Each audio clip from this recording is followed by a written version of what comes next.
Hello everyone, welcome back again to my channel. Maafkan diriku karena telah menghilang selama 2 tahun. After 2 tahun ini, aku banyak banget ngelewatin hal yang unexpected. Dan alhamdulillah sekarang aku udah lulus S1. Dan aku bakal share ke kalian pengalaman kerja aku sewaktu di PT Jasa Angkasa Semesta atau ground handling yang kantornya berada di Terminal 3 Bandara Soekarno-Hatta. Aku bakal share masuknya gimana, lewat apa, terus tahapannya apa aja, terus di interviewnya seperti apa, SOP kerjanya seperti apa. Jadi nanti aku bakal share lengkap. So if you wanna know, stay here. So as you can see, di video kali ini aku bakal share ke kalian waktu aku melakukan dan melewati tahapan dari rekrutmen PT Jasa Angkasa Semesta atau PT JAS Ground Handling terbesar atau yang paling banyak dipakai maskapai luar di Terminal 3 Bandara Soekarno-Hatta. Jadi for the first time dan for your information dulu, ini aku kerjanya itu sambil kuliah semester 8 yang dimana itu adalah masa-masa aku skripsi dan aku bimbingan terus. Dan ini ada relate-nya dengan kenapa aku berhenti di PT JAS tersebut. Nanti di akhir aku bakal mention kenapanya. Jadi yang pertama itu, apply-nya itu bisa lewat Jobstreet. Ya, Jobstreet itu banyak, atau PT Jasa Angkasa Karir tuh banyak, di websitenya banyak. Terus lewat email tuh bisa, ntar aku cantumin emailnya buat ngelamarnya itu kemana. Nah selanjutnya waktu itu aku hanya menyerahkan CV, menyerahkan surat keterangan kuliah aku tuh masih dari semester 7 ke 8 nih kalau nggak salah ya, 7 ke 8. Terus udah nggak lama dari situ dapat panggilannya itu di email oleh HR-nya atau HC team ke beberapa email yang isinya kayak gini, nanti aku bakal insert. Dan di sana itu kita harus menghadiri ke Wisma Suwarna yang ada di sekitar Soekarno-Hatta lah ya, nggak di Soekarno-Hattanya banget. Nah kita tuh menghadiri dengan persyaratan seperti ini, nanti aku bakal kasih tahu, aku bakal insert persyaratan itu apa aja, dan wajib tidak memakai kerudung. Jadi I have to take care of my hijab for 1 day, I mean 1 or 2 days karena rekrutmennya tuh beberapa hari. After that aku kesana dengan persyaratan tersebut yang dimana dimention untuk kroisan rambut, kroisan hair. Jadi rambut aku dicepol ala pramugari lah gitu, dan aku nggak akan mungkin insert fotonya kan, karena ya nggak mungkin gitu kan. Kita datang ke sana, kita ketemu dengan pelamar-pelamar lainnya. Kita datang itu, aku waktu itu kalau nggak salah jam 8 pagi ya. Lalu pada di saat sana itu banyak sekali pelamar juga, bermacam-macam, ada yang pakai hijab, ada yang nggak pakai hijab. Dan aku baru tahu kalau emang pas dari melamar tuh boleh langsung pakai hijab. Selepas dari itu nanti kita disuruh ngumpulin berkas. Jadi nanti di email itu tuh aku bakal insert juga, dia ngasih form gitu yang harus kita isi dan nanti kita print. Dan kita tuh bawa beserta CV, foto 4x6, dan dokumen pendukung lainnya. Udah dikumpulin berkasnya, lalu nanti dipanggil satu-satu untuk interview secara bersamaan. Can you imagine that? Bersamaan, kayak oh my god gitu kan. Jadi di situ tuh aku duduk 5 orang. Aku di tengah, aku ketiga, 1, 2, 3, 4, 5. Dan aku berhadapan dengan 3 HR dari HC team. Di sana kita disuruh duduk. Ketika duduk, kita memperkenalkan diri untuk introduce ourselves di depan mereka semua, yang dimana we are using English of course. Jadi kita harus pakai bahasa Inggris, dan di sini harus notice bahwa ketika kalian mau ngelamar di instansi atau dunia penerbangan itu harus udah otomatis harus bisa bahasa Inggris. Gak harus aku perlu mention lagi kan, karena itu adalah bahasa internasional dan bahasa basic yang emang harus kalian kuasain gitu. After itu kita ditanya mengenai, yang aku inget ya, dan yang pertama, apa yang kamu ketahui tentang PT JAS. Yang kedua, apa yang kamu ketahui tentang passenger service. Oh ya, di sini for information, aku lupa mention, aku tuh melamarnya sebagai passenger service, yang dimana itu adalah staff check-in atau gate atau ticketing. Jadi singkatannya itu adalah PASASI ya. Yang kedua, apa yang kalian ketahui tentang staff ground handling atau apa aja job desk-nya yang udah kalian searching sedikit banyaknya gitu ya. Nah, kalau bisa ketika HC tersebut atau HR tersebut menanyakan kepada kita menggunakan bahasa Inggris, of course kita menggunakan bahasa Inggris juga. Kemudian ditanya apakah siap untuk bekerja di jam 2 pagi, di jam 3 pagi, shift-shiftan, shift malam, kalian bersedia apa enggak?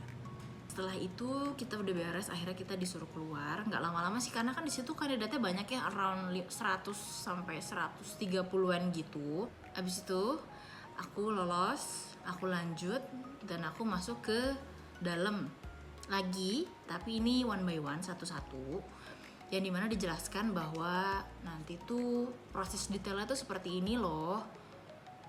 Proses detailnya bahwa kamu tuh check-in tuh seperti ini, apakah kamu bakal siap atau tidak gitu ya. Oke. Nah, dari situ gak lama aku diinformasikan bahwa kalau emang lolos tahap selanjutnya akan di email. Jadi belum berupa WA, masih berupa email. Nih guys, aku tuh pakai kerudungnya waktu aku kerja di sana. Ya ampun, aku malu sekali. Nah, setelah itu aku pulang, dan pulang tuh malamnya aku dapat email. Dan di sini tuh sangat disayangkan ya, waktu itu tuh aku tuh masuknya ke PHL alias pekerja harian lepas, yang dimana ketika kamu masuk dibayar, kalau nggak masuk ya nggak dibayar gitu. Tapi sekarang katanya sih sistemnya sudah berubah, jadi udah permanen semuanya gitu. Cuman kan aku ini menceritakan pengalaman aku pada tahun 2023 dan 2024 kemarin gitu. Ada dong interview selanjutnya dengan pimpinan JAS. Wah, di sini banyak banget orang yang interview aku. Ada 1, 2, 3, 4, 5 atau 6 orang deh nge-interview aku buat ke tahap selanjutnya nih. Interview ya mirip-mirip user lah, tapi di bawah naungan JAS, bukan di maskapainya. Aku di interview biasalah, ditanya-tanya tentang CV aku, di-review lagi pengalaman terakhir kerja tuh apa, terus kamu tuh yang tahu tuh check-in tuh kayak gimana sih, kamu tuh gimana kalau misalkan nge-serve penumpang tuh kayak gimana, terus kamu tuh lebih memilih dikasih uang atau berupa komplimen gitu. Jadi lebih ke sebenarnya basic, cuman ada rada ngejebak ya. Terus kayak ditanyain kalau misalkan kamu jadi di sini gimana tempat tinggal kamu mau ngekos apa, mau PP apa gimana gitu. Jadi lebih ditanya ke detail spesifiknya nanti ketika udah bekerja tuh bakal seserius apa dan sesungguh-sungguh apa gitu loh. Dan di situ di-mention bahwa kuliah itu harus jadi nomor 2, sedangkan pekerjaan harus jadi nomor 1. Yang dimana kan mestinya itu bisa balance ya. Cuman ternyata nggak bisa, karena emang in that time itu aku handle-nya tuh kayak sehari itu bisa 3 atau 4 flight. Jadi lumayan padat dan emang susah untuk mengatur waktunya, apalagi kuliah aku di UNJ yang which is itu Soekarno-Hatta Rawamangun, bolak-balik terus pakai kereta bandara. Itu so many drain my energy gitu ya. Kayaknya kurang lebih berapa lama ya pengumumannya, sekitar pokoknya akhir Juni pengumumannya itu untuk aku mengumpulkan berkas. Nah, ini di sini aku bakal mention seperti apa email untuk pengumpulan berkas dan apa aja yang dibawa. Akhirnya aku ke Suwarna lagi, ke tempat yang pertama kali aku interview, buat tanda tangan kontrak, terus ngasih rekening BNI dan ngasih nomor BPJS kalau ada. Nah, di situ kan otomatis aku sudah keterima dong ya. Aku sudah yang kayak wow gitu kan, wah sudah keterima gitu kan.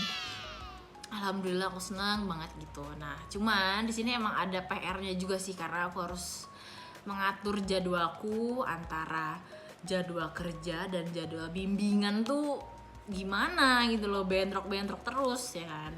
Yang dimana dampak dan impactnya aku nambah 1 semester, jadi 9 semester. Jadi semester 9 aku baru lulus. Nah, di sini singkat aja cerita, aku bakal insert fotoku atau kegiatanku ketika training. Ketika training tuh sebenarnya simple aja. Untuk yang pertama tuh kita harus craving, kita harus haus akan pengetahuan tentang bandara ya. Jadi ketika ada teman kamu yang cek ini, kamu di belakangnya dan kamu ngeliatin cara bekerjanya tuh gimana gitu loh, SOP-nya tuh gimana. Jadi kita emang learning by doing. Tapi ada juga training yang emang dikhususkan untuk teori aja dan itu berlaku selama seminggu. Tapi itu terjadi ketika setelah kita beberapa minggu di check-in tersebut, akhirnya ntar kita dipanggil dan dijadwalkan untuk ada teori tentang paspor, tentang check-in, tentang ramah tamah, tentang segala macam, semuanya dikasih tahu dan itu selama seminggu. Kalau nggak salah di JAS LTU deh, di Rawa Bogor, JAS Learning Center. Setelah dari situ aku dapat seragam. Jadi training itu pakai celana bahan, pakai jas hitam, wajib kayak orang lagi mau sidang skripsi. Dalamannya itu warna putih, biasa kemeja dan kerudung hitam. Dan untungnya apa? Pada saat training tuh aku menggunakan hijab ya. Pada saat training aku menggunakan hijab warna hitam yang dimana itu tuh kayaknya ada impactnya tersendiri deh. Ketika ditawarkan untuk mau seragamnya apa, itu tuh ditanya kamu mau seragamnya yang berhijab apa enggak. Nah mungkin itu suatu kebijakan yang masih rada gambling ya, masih rada-rada iya apa enggak, pro dan kontra. Dan akhirnya aku dapat seragam hijab. Udah dapat seragam, terus menyesuaikan untuk pakai heels. Aku nggak salah pakai heels 7 cm, capek banget, masya Allah. Dan itu tuh kondisinya harus bolak-balik check in dan gate yang dimana you know ya, Bandara Soekarno-Hatta itu sangatlah jauh, sangatlah berkilo-kilometer. Aku tuh sehari bisa 10.000 sampai 14.000 step menggunakan heels. Can you imagine kakiku kayak mana? Nah terus sekarang kita masuk segmen untuk menjelaskan apa aja yang aku kerjain dan job desk-nya apa aja. Jadi pada saat itu job desk yang pertama adalah setiap harinya aku dibagi untuk jadwal, yang dimana jadwalnya itu akan tertera jelas apakah aku bagian staff check-in atau staff gate ya. Jadi kalau emang check-in, kalian tugasnya pure fokus di check-in saja, tidak kemana-mana, di counter check-in aja. Kemudian kalau emang gate, berarti begitu aku masuk, aku langsung ambil properti di tempat check-in untuk persiapan ke gate. Untuk di check-in, job desk-nya adalah yang pertama, kita harus tahu dulu kita check-in berapa packs dan hari ini handle berapa flight. Ketika check-in itu, pokoknya prosedurnya ya kalian tahu lah, kita greeting gitu ya, udah greeting kita tanya tujuannya kemana, terus kita minta KTP-nya, ID atau paspor, terus check-in bagasi, terus di bagasi make sure gak ada electronic, kinda like one luggage, no electronic ya. There's any battery in here? Power bank? No. Nothing? There is just a charger. Okay. Kind of spray? Hairspray, deodorant spray? No. Do you have? No. Nothing. Okay. Power bank, kayak gitu-gitu yang bisa memicu untuk terjadi panas dan gitu ya. Jadi kita harus make sure, terus juga nggak ada benda aerosol nih, aerosol kayak gini nih, yang kaleng, yang dimana itu ada gasnya sini, ada logo api tuh, maskapaiku tuh nggak boleh.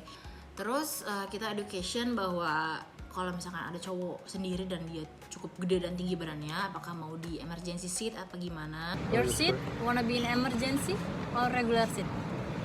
Emergency more legroom? Yeah? It's the same price? Same price. Okay. Okay, you wanna in window or aisle? Yes, fair window. Yeah. Window, oke.